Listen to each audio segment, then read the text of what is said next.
Bismillahirrahmanirrahim.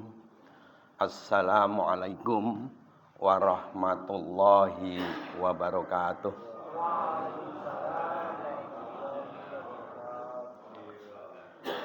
Innal hamdalillah la haula wala quwwata illa billah. Asyhadu an la ilaha illallah wahdahu la syarikalah wa asyhadu anna Muhammadan abduhu wa rasuluhu la nabiyya ba'dah, amma ba'd. Ibu-ibu, bapak-bapak, alhamdulillah, muji syukur, alhamdulillah dumateng Allah, kita pagi hari ini insyaallah masuk ke hari kedua bulan Ramadan. Mudah-mudahan untuk hari ini kita bisa menjalankan sampai buka untuk nanti maghrib, dan untuk selanjutnya mudah-mudahan kita bisa penuh melaksanakan puasa di bulan Ramadan insyaallah menurut perhitungan kalender Hijriah Hisab Hakiki Wujudul Hilal Muhammadiyah. Kita akan berpuasa selama penuh 30 hari. Jadi nanti hari rayanya tanggal 31 Maret, mulai dari tanggal 1 sampai tanggal 30 Maret. Insya Allah menurut perhitungan hisab dan prediksi ru'yatul hilal pemerintah, termasuk juga saudara kita yang Nahdien yang mempertahankan ru'yah, itu insya Allah hari rayanya berbarengan. Ya Allah, alhamdulillah, mudah-mudahan sama-sama 30 hari. Cuma kemarin yang agak rame, agak ribet Bapak Ibu, walaupun ini kita belajar hadis arba'in, hadis yang kedua, tetapi sedikit pengetahuan, agak rame itu sebetulnya kemarin menakutkan bagi pemerintah, karena kalau seperti hujan atau seperti nopo orang tawar menawar itu regone pun mepet.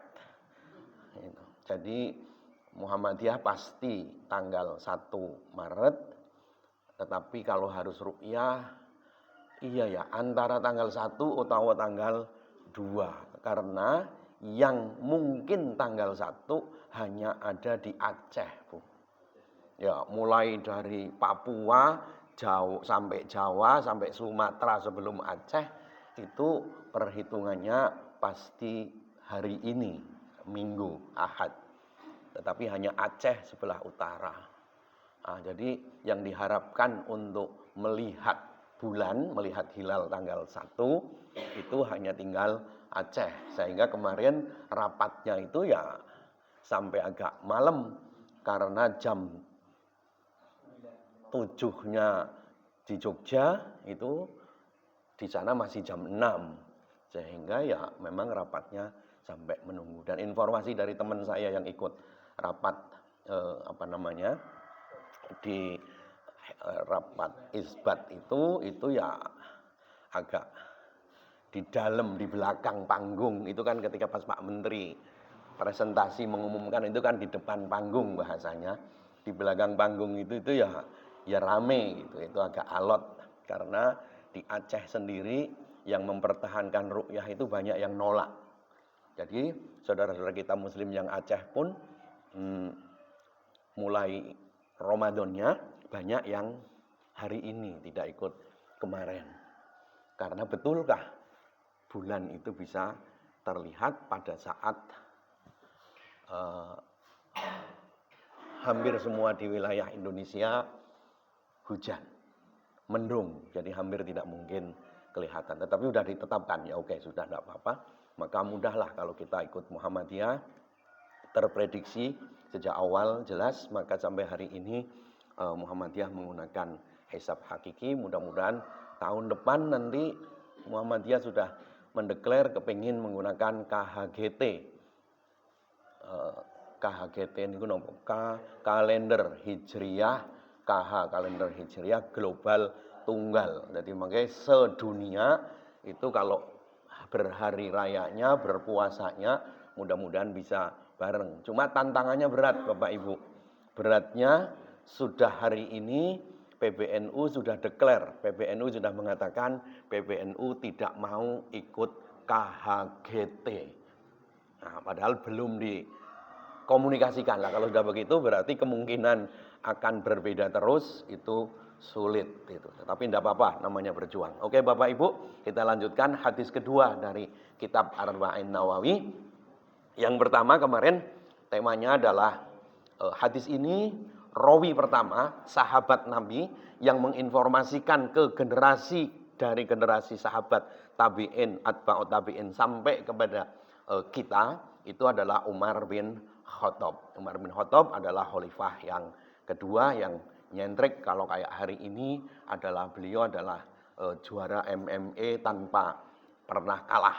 Jadi menggantungkan sabuk kejuaraannya itu bukan karena kalah tetapi karena mundur.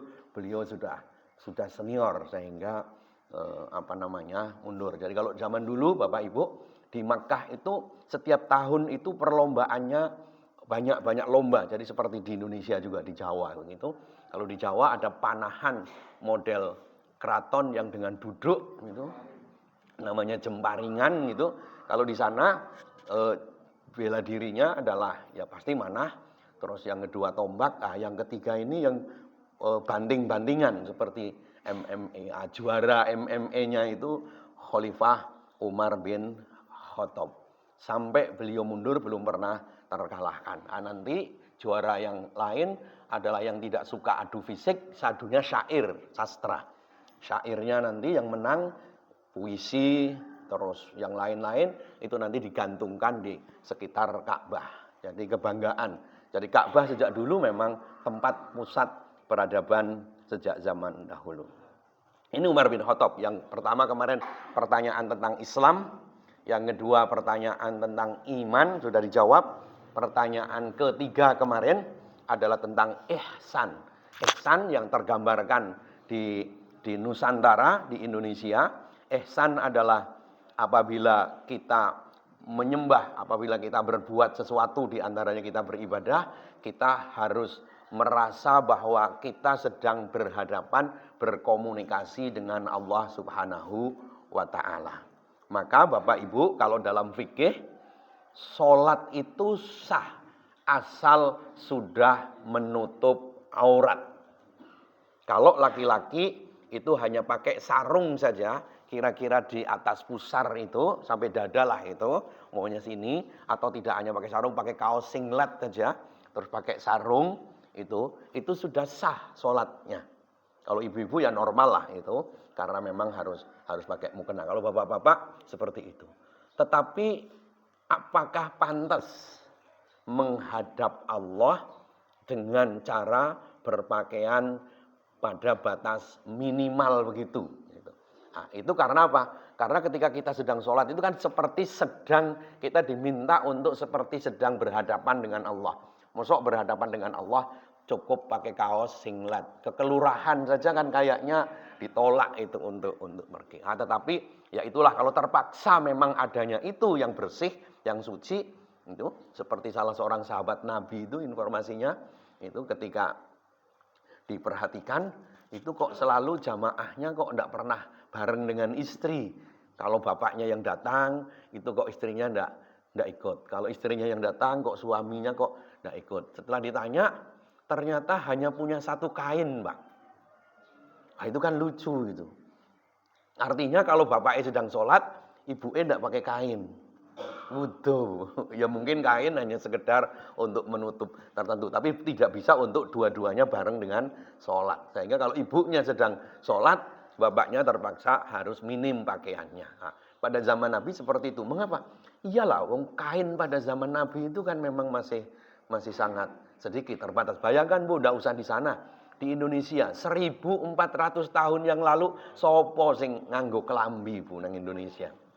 Wong kira-kira 100 tahun yang lalu saja, mungkin bapak-bapak yang usianya yuswanipun 7 doso, 8 doso niku kan ngalami zaman ya, 60-an, 50-an itu kan ceritanya yang namanya baju pakaian itu kan sangat sedikit, sangat minim.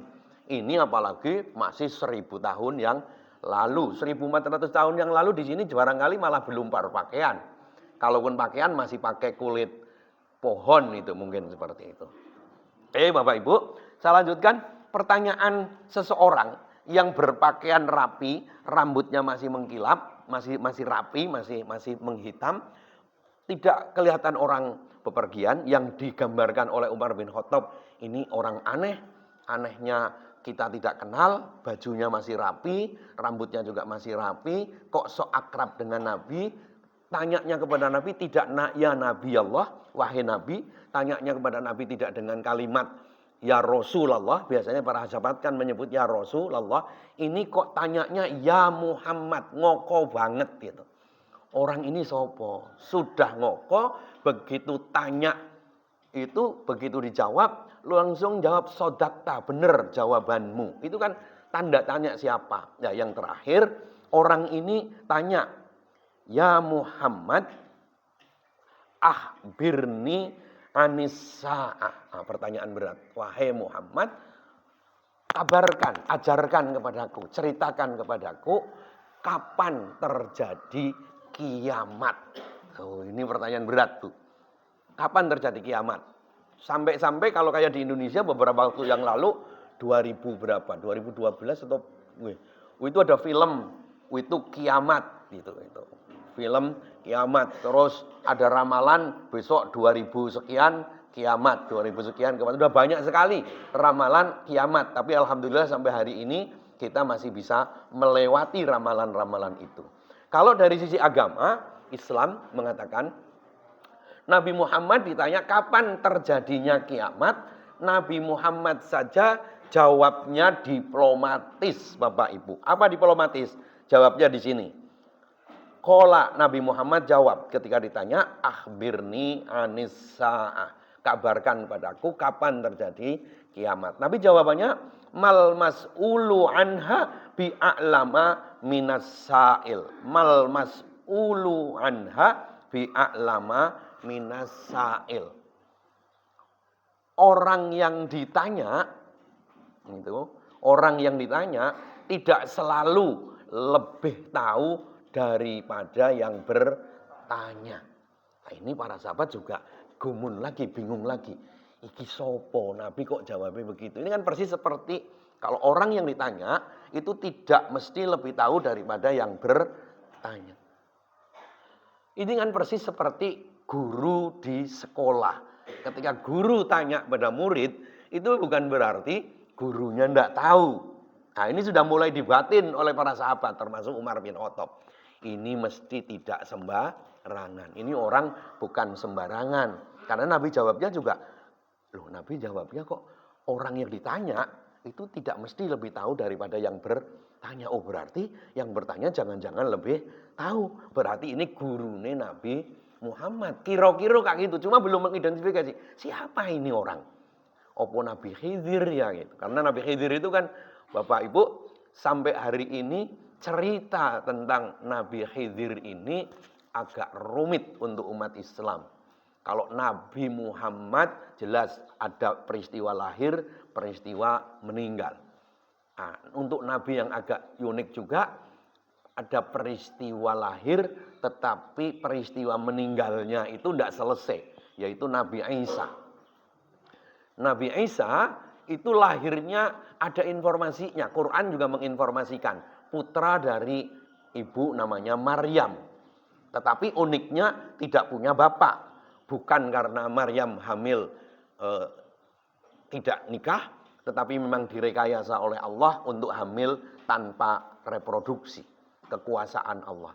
Tetapi meninggalnya itu juga agak rumit. Karena Quran hanya menyebut diangkat itu oleh Allah. Tidak menyebut tuwufiyah, meninggal itu enggak. Diangkat. Nah, maka sampai hari ini ada kepercayaan besok kalau menjelang kiamat, tanda hari kiamat sudah semakin dekat, diantaranya adalah turunnya Nabi Isa ke dunia. Nah, ini kan rumit juga. Sudah sekian ribu tahun, itu kok turun lagi masih hidup. Nah, ini juga agak rumit. Tetapi nantilah itu diantaranya. Tapi hari ini kita tidak menyebut tentang diantara turunnya Nabi Isa. Nanti mungkin pada saat tertentu akan saya lanjutkan tentang tanda kiamat yang lain. Hari ini tanda kiamatnya cukup 3. Nabi menjawab begitu. Orang yang ditanya tidak selalu lebih tahu daripada yang bertanya. Terus orang tersebut ngomong lagi, qala fa'akhbirni an amarotiha. Kalau kamu tidak bisa menjawab kapan terjadinya kiamat, oke, kalau begitu sekarang saya tanya tanda-tanda hari kiamat itu apa? Tanda-tanda akan terjadinya hari kiamat itu apa? Nah, cuma Bapak Ibu, tanda-tanda ini kan disampaikannya oleh Rasul 1400 sekian tahun yang lalu. Nah, kalau dihitung berarti ke sini sudah semakin dekat. Kalau umpamanya jatahnya 3000 berarti tinggal 1600, 1500-an sekian umpamanya kalau 3. Tapi kan kita tidak pernah tahu, Nabi juga tidak pernah menyebut tanggal, bulan, tahun. Tapi begitu tanda-tandanya. An amarotiha. Lah kalau amarotiha Nabi mau jawab. Qala, Nabi menjawab. Apa tanda-tandanya? 1. Antalidal amatu robbataha. Pak, Bu, tandanya kiamat sudah semakin dekat. Barangkali sejak zaman Nabi sudah dekat. Tapi peristiwa ini masih sedikit. Semakin ke kita, itu semakin banyak peristiwa ini. Apa peristiwanya, Pak? Nek eneng talidal amatu. Budak melahirkan majikan. Budak melahirkan majikan. Nah, maknanya apa, Bu? Jadi memang, Bu, Bapak, namanya tanda hari kiamat, biasanya kalau untuk hal-hal yang sifatnya seperti itu, kalau dalam hadis, kalau dalam agama, akan dibuatkan informasi yang sifatnya tidak pasti. Artinya tidak pasti itu penjelasannya itu bisa luas, penjelasannya bisa panjang, penjelasannya tidak konkret. Maka kalimatnya nek ono budak melahirkan majikan. Podo karo ketika zaman saya kecil, guyonannya kapan terjadi kiamat? Nek wis ono gagak muni awan-awan. Karena gagak biasanya bunyinya malam. Tetapi kalimat itu kan bersayap Bapak Ibu maknanya. Ya, nopo muni awan-awan? Muni awan-awan itu maksudnya bukan bunyi koak-koak pada siang hari, tetapi nek ono gagak muni awan, awan gitu. Ya pasti sesuk kiamat, Pak. Gitu. Utawa yang kedua untuk guyon lagi zaman saya masih kecil. Kiamat itu akan terpasti terjadi bare wong meteng. Bubare wong meteng. Yo kapan eneng wong meteng kok bubar? Saben dino mesti enek wong meteng, Bu. Dadi ra ono mandege wong meteng selama masih ada wong meteng orang hamil. Selama masih ada manusia, ada laki-laki, ada perempuan menikah, pasti ada perempuan hamil. Loh kok perempuan hamil sudah tidak ada lagi? Ya pastilah sesuk kiamat tuh. Nah, itu guyonan. Begitu karena kalimat-kalimatnya memang menggantung. Nah, ini juga iya, hadis juga kalimatnya menggantung. Nek eneng budak melahirkan majikan. Nah, kira-kira apa? Budak sekarang tidak ada. Iya kan? Nah, budak kok melahirkan majikan. Padahal budak yang melahirkan anak budak. Ini kok budak kok melahirkan majikan. Nah, mungkin Bapak Ibu, kalau saya buka di kitab-kitab syarah untuk hadis ini, diantaranya kitab syarah Imam Nawawi, karena ini Muslim, kitab syarahnya penjelasan. Jadi penjelasan kitab-kitab hadis itu diantaranya kalau hadisnya Sahih Muslim, itu ada kitab syarah dari Imam Nawawi, yaitu yang membuat buku Arba'in Nawawi ini, Arba'in ini, diantaranya juga begini, Bu. Budak melahirkan majikan. Mestinya, Bu, kalau budak itu yo melahirkan budak. Artinya apa? Artinya banyak anak-anak kita bukan seperti anak kita. Tapi anak kita perilakunya wis koyo juragan, koyo majikan. Jadi mboke orang tuanya itu wis seperti babu. Wis seperti pembantu. Nah, saiki wis akeh napa dereng, Bu? Oke. Ibu-ibu wis do nesu. Iki tadi menjelang sahur jam 2:30 istri saya sudah marah. Mengapa? Anak-anaknya tidur saja. Bangun hanya tinggal makan. Kan kaya juragan toh. Nah, sementara sing kaya babune ibu. Nah, gitu. Jadi begitu. Itu yang paling rendah loh, Bu. Hanya sekedar tidak membantu. Tetapi yang paling parah adalah sikap. Sikap, Bu, sikap. Contohnya, ya saya juga punya tetangga atau mungkin juga yang lain, itu. Ya orang tua itu sering juga, saya juga mungkin terkena termasuk yang mempercepat, mempercepat kiamat itu. Jadi kiamat bisa dipercepat itu ya tergantung kita juga gitu. Karena seringkali kita memperlakukan anak itu seperti juragan, seperti bos gitu. Jadi contohnya Pak Bu, umpamanya begini. Saya punya HP begini Bu. Kalau pas pergi bareng gitu, kita lihat itu HP. HP ini bapak sik golek duit, itu yang paling elek. Bener loh Pak. HP saya mereknya nopo niki? Oppo. Bocah sakniki nek bapake Oppo terus HP-ne wis nek menurut kula pun apik atus niki, anake kepengine yang luwih apik, Pak. Njaluke iPhone, Pak. Padahal Bapak Ibu, iPhone HP kecil sak menten, Bu. Regane niku luwih larang tinimbang niki lho, Bu.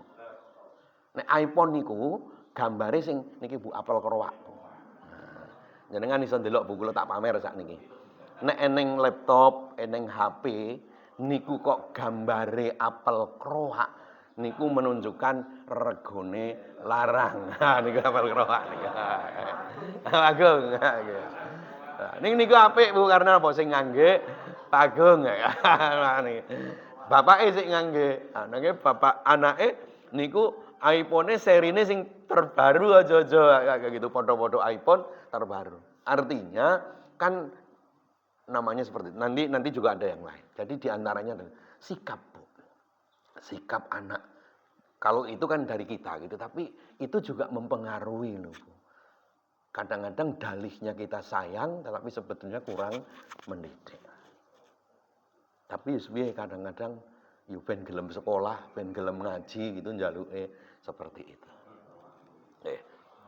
Dari sisi sikap, Bu, monggo.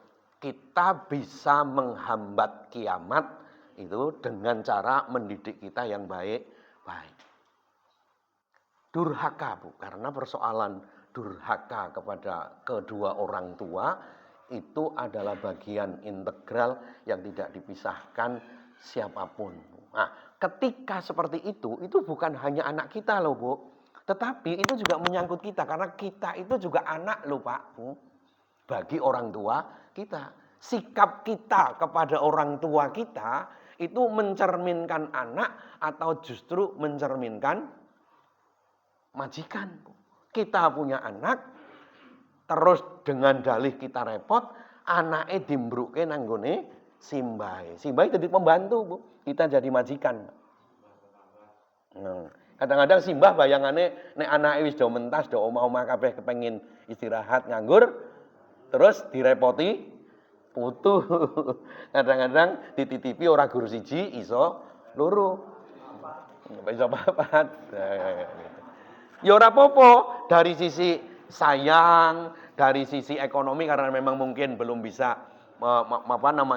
membayar pembantu, tetapi harus dibarengi dengan sikap, bukan asal dimbruke, tetapi ya harus dengan penuh kasih sayang dan keridoan, kerelaan. Simbahnya yo sayang karena memang putu, ngerti bahwa anakku ekonominya belum mapan, rapopo dititipi. Sebagai anak nitipi anaknya, nitipi putu ke simbah, ya harus tahu diri. Jangan terus hanya dititipi tok, ibuke atau simbahnya si cucu itu tidak pernah dibawakan oleh-oleh. Bahkan kalau anaknya sakit, umpamanya jatuh lecet, ibuke pulang, bapake pulang, anaknya lecet, terus mboke dionek, onek piye to jane? Le ngopeni, le momong bocah ngene wae ora iso, anake nganti luka kaya ngono nganti kan jadi repot. Itu kan perilaku majikan kepada pembantu. Maka jangan buat kita seperti majikan. Atau jangan menempatkan kita menjadi pembantu bagi anak-anak kita. Atau kita sebagai anak jangan menjadi majikan bagi orang tua kita. Kalau memang kita tidak menyadari itu, kita ikut berperan untuk mempercepat kiamat terjadi. Monggo ayo sekarang. Itu satu. Jadi pemahaman saya Bapak Ibu ketika ngajarkan hadis 32 tahun saya ngajar hadis itu di perguruan tinggi pastilah ya, di mahasiswa pun 32 tahun mun meh pensiun jane. Mudah-mudahan tapi diberi umur panjang bisa masih ya 15 tahun lagi mudah-mudahan. Ya karena pensiunnya panjang Mbak, 70 tahun. Hanya tinggal menjaga kesehatan. Teman-teman saya sudah pada rontok. Menjelang usia 50. Di kampus itu sudah pada guyon. Kalau lewat dari 50 aman. Karena rata-rata pada berhentinya di pensiun dini oleh Allah menjelang usia 50 itu. Teman-teman kita itu yang di atas usia 50 rata-rata bisa pensiun sampai selesai betul oleh negara dipensiunkannya. Nggih, Pak. Oh, nek simbah niku pun lolos. Wis lolos jauh. Itu luar biasa. Ya, biasanya kalau yang model begitu itu malah awet banget itu. Luar biasa memang, Pak. Alot nggih. Nggih. Tahan banting, Pak. Nggih. Ya, guyonane niku malah nek biasa kan guyonan istilahnya wong kuliahan niku sok rodok nakal karo malaikat niku, rodok saru karo malaikat karena terbiasa baca seperti ini. Karena pun sepuh atus niku malaikatnya nganti lali. Orang kepetung karena ora kepetung nganti lali. Jatahe umpamane teng Kadiraja mriki jatahe umpamane mriki nganti lali, ya lali ora. Padahal catatannya pun nonton gitu.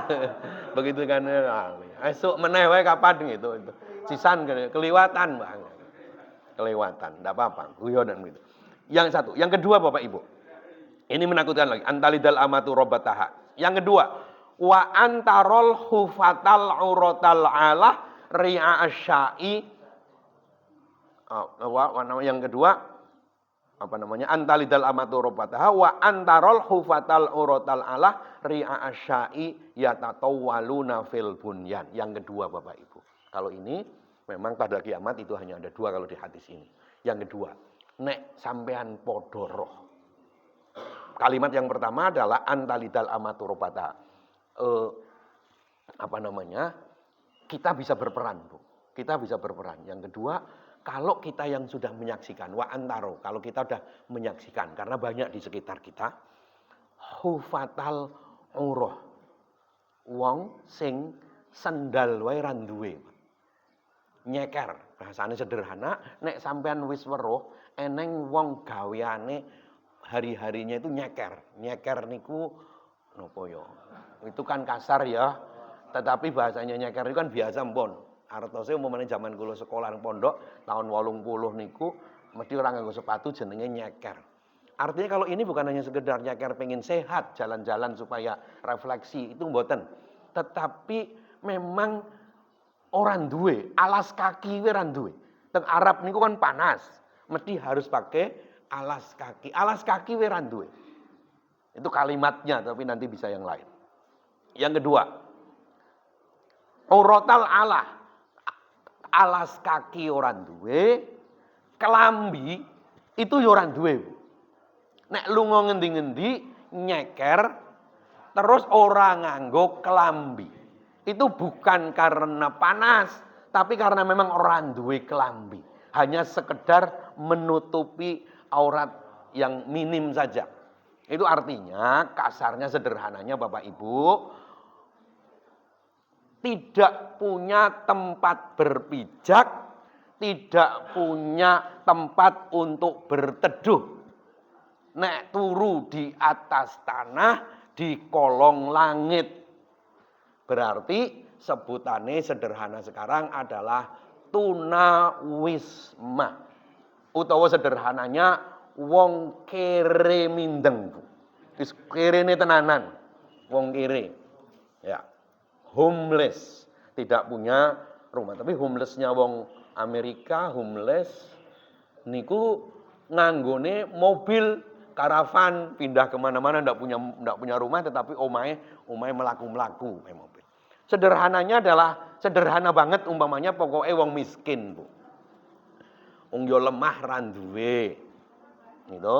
Omah yo ora duwe. Apa meneh lemah omah. Kelambi karo sendal mawon nganti ora duwe. Tetapi perilakunya Bapak Ibu ora menggambarkan wong miskin, Pak, wong kere.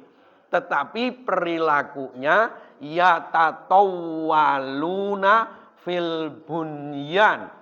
Senenge pembicaraane ning warung kuwi muluk-muluk, Pak. Yatatawaluna fil bunyan, omongane onjon-onjonan, dhuwur-dhuwuran tentang duit, Pak, tentang ekonomi, tentang omah sing apik, mobil sing mengkilap, mereke tertentu, Pak. Akhirnya apa sederhana nih? Kokean apa jenenge? Ya, kegeden piak, Pak. Kurang cagak. Iki sederhana gitu. Jadi wis wong-wong sing kegeden empyak kurang cagak. Akhirnya nopo? Akhirnya ya kaya hari ini nopo? Kebayangnya cepet kepengin sugih melune judi online. Melune investasi bodong. Saben dino, Pak, kula lagi suwi biasanya kan duwene gur WA. Iki wijane pun tahunan duwe Telegram. Terus wingi tak uripke Telegrame. Ternyata sing paling rame neng Telegram, sengaja tak uripke terus Telegrame pengen ngerti, itu investasi, Pak. Investasinya setor sak yuto, itu kur kari ditunggu 3 sampai 6 jam, terus nanti langsung oleh duit. Tinggal turu mboten napa-napa, oleh duite mangke sampai janjinya kalau 1 juta sampai 42 juta. Apa ndak kepengin?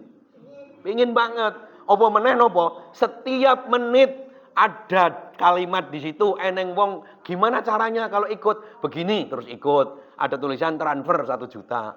Gimana selanjutnya? Tinggal tunggu aja 3 sampai 6 jam. Betul, begitu 6 jam dia posting lagi. Oh iya sudah masuk. Alhamdulillah transfer. Terus ada nasihat Bapak Ibu gunakan rezeki ini untuk keluarga macam-macam. Nek ora kepencut hebat tak? Tenan Bu. Maka ojo pisan-pisan melu model kula Bu. Enggak.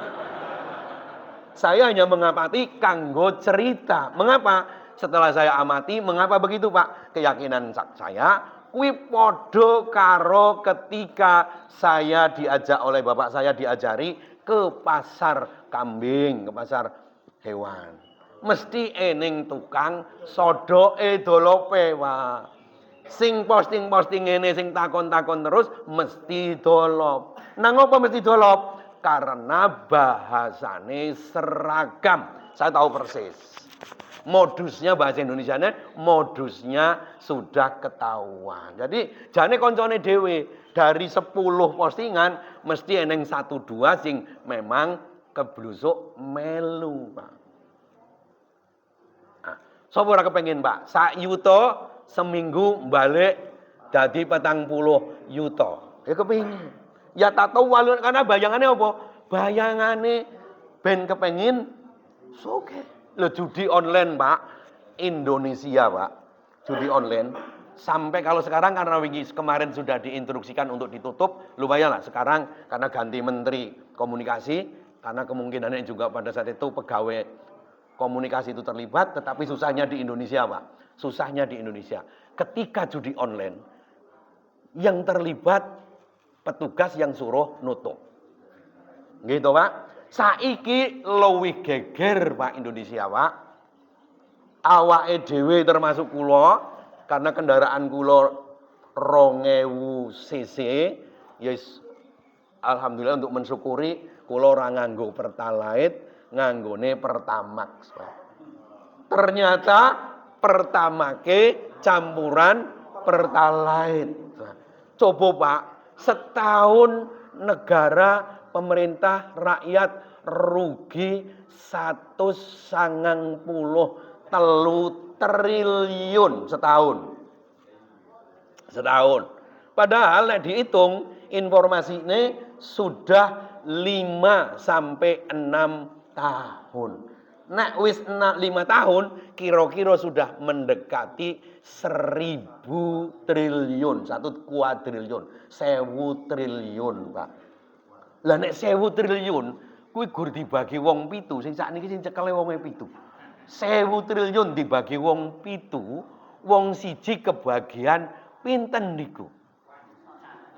150 triliun. Lho 150 triliun duwite nggo ngopo coba? Cobonen, Bu. Itu ora nangis kene niku golek duit 500.000 wae wangil, Bu. Teng pinggir kula niku wonten pabrik, Bu. Pabrik Jepang niku. Niku ya bayarannya UMR, Bu, UMP. Gur 2 yuta 300, 2 yuta 400, paling gede 2,5 yuta sebulan. Lah niki eneng wong korupsi kok nganti 150 triliun wong siji. Padahal Bu, gajiane pinten Pak wong kuwi, Pak? Gajiane sebulan sing paling rendah niku sebulan 1,4 miliar sing paling rendah. Sing paling tinggi gajiane 4,5 miliar. Bu, nek nggo tuku Avanza entuk piro Bu niku? Nah, kalimat miskin Bapak Ibu hari ini tadi Pak, Bu, itu juga tidak mesti miskin dalam arti yang sebenarnya, kere yang sebenarnya Pak. Tetapi ketika orang kaya gajine 1,4 miliar, bahkan 4,5 miliar sebulan, perilakunya seperti orang miskin. Gitu. Ingin numpuk terus harta dunia 1,5 triliun arep dinggone ngendi duwite coba. 150-an triliun satu orang. Awake dhewe niku le tuku tenanan, tuku Pertalite, jare pemerintah rugi. Ning ternyata duwite ning kono. Itu Indonesia, Bu. Lah judi online itu kemarin sampai bulan Desember tahun 2024, Pak, uang beredar judi online di Indonesia itu sing ilang ke luar negeri niku kira-kira pun tekan 250 nganti 300 triliun setahun, Pak. Jadi nek umpama penduduk Indonesia 280 juta, berarti satu penduduk Indonesia sudah kehilangan 1 juta rupiah. Padahal awake dhewe ra melu judi, Pak. Lha melayu teng luar negeri. Ini kemungkinan duite Pertalite, Pertamax itu juga ndak mungkin ning kene. Mesti ya tatawaluna fil bunyan nggo gawe bangunan gedung dhuwur, mungkin teng Malaysia, teng Singapura. Ayo, Pak. Jadi mulai dari yang benar-benar rendah sampai yang paling tinggi itu perilakunya seperti orang miskin yang omongannya duit terus, Pak. Lupa kula nek metu teng mall, metu teng dalan, HP kados niki-niki wis paling elek lho itu. Neng omahe kuwi dileboni sepeda motor wae ra iso mlebu karena saking sempite gang Bu. Tetapi Pak, pakaiane Pak. Sepatune NB. Ngertos Bu? NB Bu. New Balance. New Balance itu saking kepengine ning ora duwe duit, akhirnya tuku sing KW. KW niku sing palsu. Ketoke tulisannya New Balance. Yang paling orang banyak tahu New Balance, Pak. Karena New Balance itu sepatunya paling regone 5 yuto, Bu. Nek untuk orang biasa kan sudah ini, Pak, Bu, artis niku sendal kaya sendale mantune presiden. Sendale istrinya artis, sendal jepit, Bu, Pak. Sendal jepit merek nopo? Shopee nopo merek nopo? Merek nopo, Bu? 80.000, Pak. Sendal jepit sing dienggo neng bojone artis niku regane umpamane sebut mawon Syahrini. Niku nek nganggo sendal jepit regane 40 yuta. Jam tangan niku nek sing pengacara nganggo niku biasane regane 3,5 miliar. Loh, jam tangan, sendal jepit. Artinya apa? Semakin ke sini, semakin dekat kiamat itu. Jadi Bapak Ibu, monggo. Kalau dari sisi hadis ini ada 2 itu. Jadi perilaku kita sebagai anak sudah seperti majikan, perilaku kita sebagai orang tua memperlakukan anak diperlakukan seperti majikan, atau kita orang biasa tetapi kepingine kegeden empyak daripada cagake, gampang le ambruk. Nah, itu menunjukkan semakin dekatnya kiamat. Nah, kita bisa mencegah kiamat akan semakin panjang kalau perilaku-perilaku kita jauh dari hal yang seperti itu. Nah, itu tanda kiamat, Bu, ada 2. Mungkin nanti akan saya lanjutkan dari hadis yang lain, tanda yang lain. Di antaranya tanda yang lain. Kalau menyangkut tentang perilaku kita terhadap alam, Bapak Ibu. Muhammadiyah disodori tambang. NU sudah nerima, Muhammadiyah iya tapi belum dikasih. Itu nanti maka ada kalimat yang paling populer tanda akan hari kiamat, yaitu apa? Matahari terbit dari barat. Itu bisa saja memang terjadi atau itu hanya kiasan, Bapak Ibu. Tapi bisa saja terjadi. Mengapa? Ketika bumi ini tidak kita kelola dengan sebaik-baiknya, magnet bumi ini bisa kacau, maka nanti berputarnya balik, Bu. Berputarnya balik ya rontok kabeh, Bu. Itu disebut dengan kiamat. Nah, di antara yang paling populer dulu ketika kita menyebutkan itu, Bapak Ibu. Nanti nek matahari udah terbit dari barat, mestinya matahari terbit dari timur. Nah, itu juga bisa terjadi. Nah, kita lanjutkan Bapak Ibu. Orang yang tanya itu aneh lagi perilakunya, Bapak Ibu. Kalimatnya sumantolako.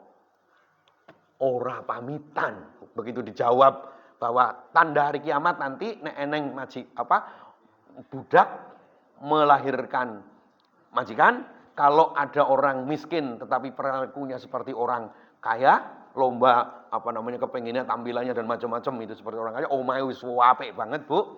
Itu kan sekarang juga banyak rumah saya dengan rumahnya orang yang ya penghasilannya biasa saja, itu jauh lebih bagus mereka. Sampai keramik kalau untuk di rumah saya hanya tak taruh di lantai, mereka udah di tembok itu udah kasih keramik semua gitu.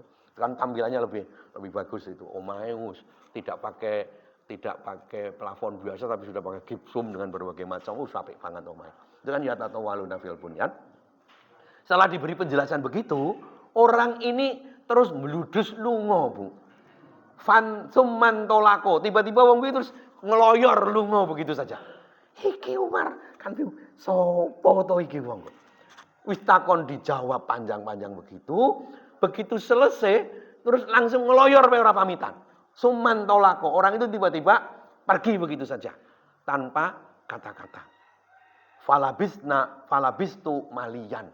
Kita semua, Umar bin Khattab dan yang lain-lain, sampai terbengong-bengong. Gumun. Sapa to kae? Ora sopan men wong kok kaya ngono kae. Wis ditakoni, dijawab. Begitu dijawab panjang lebar, kok terus lunga tanpa pamit. Sapa kae? Kalimatnya falabistu maliyan.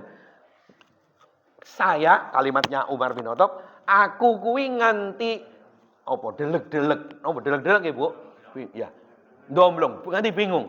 Terus summa qala, karena ngerti para sahabat termasuk Umar itu deleg-deleg bingung, kaget sapa kuwi, Nabi tanggap summa qala. Kemudian Nabi berkata, "Ya Umar, wahai Umar." Karena yang paling kata getam-getam niku Umar bin Khattab. Atadri manis sa'il, tahukah engkau Umar? Tadi orang yang tanya-tanya yang kamu bikin heran itu, atadri manis sa'il. Orang yang tanya-tanya itu sopo? Kamu ngerti enggak Umar? Umar pasti jawab, Allahu wa rasuluhu a'lam. Hanya Allah dan Rasulnya yang paling tahu. Itu kan kesopanan Umar, enggak tahu. Kemudian, paling wong Kadirojo atau paling wong Cukuwatu. Enggak, Umar jawabnya enggak begitu. Allahu wa rasuluhu a'lam. Allah dan Rasulnya yang paling tahu. Terus Rasulullah jawab, qala fa innahu Jibrilu. Umar, yang datang tadi itu Jibril. No. Ya orang terus, yo pantes. Takone seperti ngoko, seperti guru, seperti orang tidak sopan. Karena ternyata pembawa wahyu utusane Gusti Allah. Tapi dalam bahasa Jawa membo, menyerupai sebagai manusia. Atakum yu'allimukum dinakum. Datang ke kalian dengan cara pura-pura bertanya, sebetulnya ngajari Bapak Ibu sekalian. Sedang ngajari tentang apa Islam, apa iman, apa ihsan, kapan terjadi hari kiamat, tidak ada yang tahu. Maka adanya hanya tanda-tanda mendekati kiamat. Oh, ya bener, kae jenenge Jibril. Nah, Jibril memang dengan Nabi Muhammad itu ya karena sekian tahun berkomunikasi menyampaikan wahyu, ya sampai sebegitu akrab. Kalau dalam cerita, walaupun mungkin perlu untuk diverifikasi kesohihannya, peristiwa meninggalnya Nabi, riwayatnya Fatimah, itu juga yang biasanya namanya meninggal itu kan yang datang malaikat Israel. Tapi informasinya Israel tidak berani, Pak. Datang mencabut nyawanya Nabi Muhammad. Informasinya ngejak malaikat Jibril yang sudah sangat akrab dengan Nabi Muhammad. Kalau diceritakan dalam kitab-kitab kisah itu, begitu sampai ke rumahnya Rasul, Israel tidak berani masuk. Hanya anguk-anguk di pintu, yang suruh masuk kula nuwun ke kamarnya Rasulullah adalah malaikat Jibril. Ngopo Bril rene Bril anu ngaten Rasul. Kula ngeterke rencang kula. Sapa kancamu anu Rasul? Sapa? Jibril juga bingung, ngomongnya anu-anu terus anu Rasul. Sapa sing genah? Anu Rasul. Anu sapa? Anu Rasul. Tapi Rasul udah tahu. Terus akhirnya ngerti itu Israel kene mlebu baru Israel berani masuk. Kisahnya didramatisir begitu, Pak, untuk menggambarkan betapa dekatnya Rasulullah dengan namanya Jibril. Sampai-sampai Israel yang punya kuasa diberi mandat oleh Allah untuk menjemput kekasih Allah Rasulullah, rohnya Rasul, sampai tidak berani datang, harus minta tolong ditemani oleh malaikat Jibril. Sampai-sampai informasinya di situ, Israel sampai matur pada Rasulullah. Rasul, mboten sios mawon nggih Rasul. Lho coba nek jenengan ditaruh ini begitu, gue. Nah kayak gitu. Nek perlu sing suwi bareng. Yo Joel, itu wis wektu nek mboten mangkula didangu mawon supados balik matur teng Gusti Allah nyuwun ditunda, kula tak balik. Ceritanya sampai dialog begitu, sampai ndak teganya Israel itu mencabut nyawanya Nabi Muhammad. Nah, informasi selanjutnya akhirnya kepeksa. Akhirnya ketika nyabut, informasinya saja Israel tidak berani menghadap wajahnya Rasulullah. Ketika mencabut lewat belakang, Pak. Jadi tidak berani menghadap karena tidak tega. Seperti apa ya malaikat Israel ya, Pak? Kulo pernah pun berjejer dengan Israel, Pak. Menurut informasi orang, tapi bukan saya tidak tahu, Pak. Kalau tadi mengatakan watawaffana ma'al abror, Pak, itu teman-teman saya itu, ada satu teman akrab saya yang tidak pernah mau mengaminkan doa watawaffana ma'al abror. Koncoku mau aku ngamini, lah ngopo? Lah engko nek diamini malaikat aku matine bareng karo Pak Abror tenan. Lah nang ngopo? Karena dia udah wasiat ke saya, Pak. Rumahnya Gombong. Dia wasiat ke saya, nanti kalau saya meninggal di Jogja, karena sekarang rumahnya di Prambanan situ, nanti tolong saya diantar ke Gombong ya, Pak. Sudah wasiat begitu pada saya. Loh, kok ngerti matine dhisik kowe? Ketoke nek menurutku matine dhisik aku tinimbang kowe. Jadi gue sing kon nganter. Karena satu-satunya yang ngerti rumahnya adalah saya, yang lain belum ngerti rumahnya. Lah teman saya itu enggak pernah mau guyonan. Kalau ada doa kok watawaffana ma'al abror, matikan saya bareng dengan Pak Abror gitu. Dia enggak mau. Tapi maksudnya bukan itu, watawaffana ma'al abror adalah wafatkan kami bersama orang-orang yang baik. Abror. Tapi dia persiapkan menjadi bareng dengan Pak Abror. Ya tak amini. Amin. Berarti umurnya lebih panjang saya daripada kamu. Maka ketika dia di rumah sakit RSI, Pak, kena serangan jantung, yang dikabari hanya saya temennya gitu. Karena dia udah aduh jangan-jangan saya mati betul itu. Tapi alhamdulillah sampai hari ini masih sehat. Jadi itu Bapak Ibu, hadis kedua memang panjang, nanti yang lain-lain mungkin ada yang pendek, ada yang panjang. Mudah-mudahan ini bisa untuk pengetahuan kita cara malaikat Jibril menyampaikan wahyu kepada Nabi Muhammad itu bisa kadang-kadang menjelma seperti manusia. Dan itu ringan Bapak Ibu. Kata Nabi Muhammad, wahyu yang paling ringan adalah kalau Jibril turun menjadi struktur tubuh manusia. Yaitu seperti wahyu pertama di Gua Hiro. Itu kan menjelma manusia. Yang paling berat adalah kalau Nabi Muhammad menerima wahyu, itu Nabi Muhammad harus naik ke level di atas manusia karena Jibril utuh menjadi rohani malaikat Jibril sebagai malaikat. Itu berat. Maka sampai-sampai kalau Nabi menerima wahyu yang model begitu, sampai-sampai kalau Nabi naik onta, ontanya saja tidak bisa berdiri. Tubuh Nabi sampai bergetar, meredek, dan keringat dingin bercucuran. Maka menurut orang-orang non-Islam, kalau belajar bahasanya orientalis, orang-orang barat yang tidak suka dengan Islam, tapi belajar Islam, menyebut Muhammad itu sebetulnya tidak sedang menerima wahyu. Tapi Muhammad itu sedang terkena serangan penyakit epilepsi. Karena mesti kedinginan. Kalau di sini mungkin tidak epilepsi, kalau sekarang itu mungkin sedang kambuh penyakit malarianya. Oh itu kan ceritanya kayak menurut film Nagabonar itu, Jenderal Nagabonar. Itu kalau pas penyakit malarianya kambuh itu seperti kayak kereta api datang tiba-tiba terus jadi sangat sakit. Nah, itu sampai seperti itu yang sangat berat. Itu proses pewahyuan. Tapi yang ringan proses pewahyuannya adalah malaikat Jibril turun menjadi manusia. Di antaranya ketika ngajari tentang Islam, iman, ihsan, dan tanda-tanda hari kiamat. Nah, hari ini kita termasuk sudah belajar di antara proses pewahyuannya ketika Nabi Muhammad menerima informasi tentang ini semua. Malaikat Jibril bentuknya menjadi manusia. Nah, ini persis sudah jam 6.15. Enggak apa-apa rodok telat titik Bu ini. Enggak pakai. Saya tenang hari ini karena tidak ada ting makan. Nah, jadi bisa penuh sampai jam ini. Biasanya palingnya terpotong 5 menitan itu karena panitia udah tahu. Untuk menghindari menghindari pembicaranya panjang-panjang dengan caranya begitu.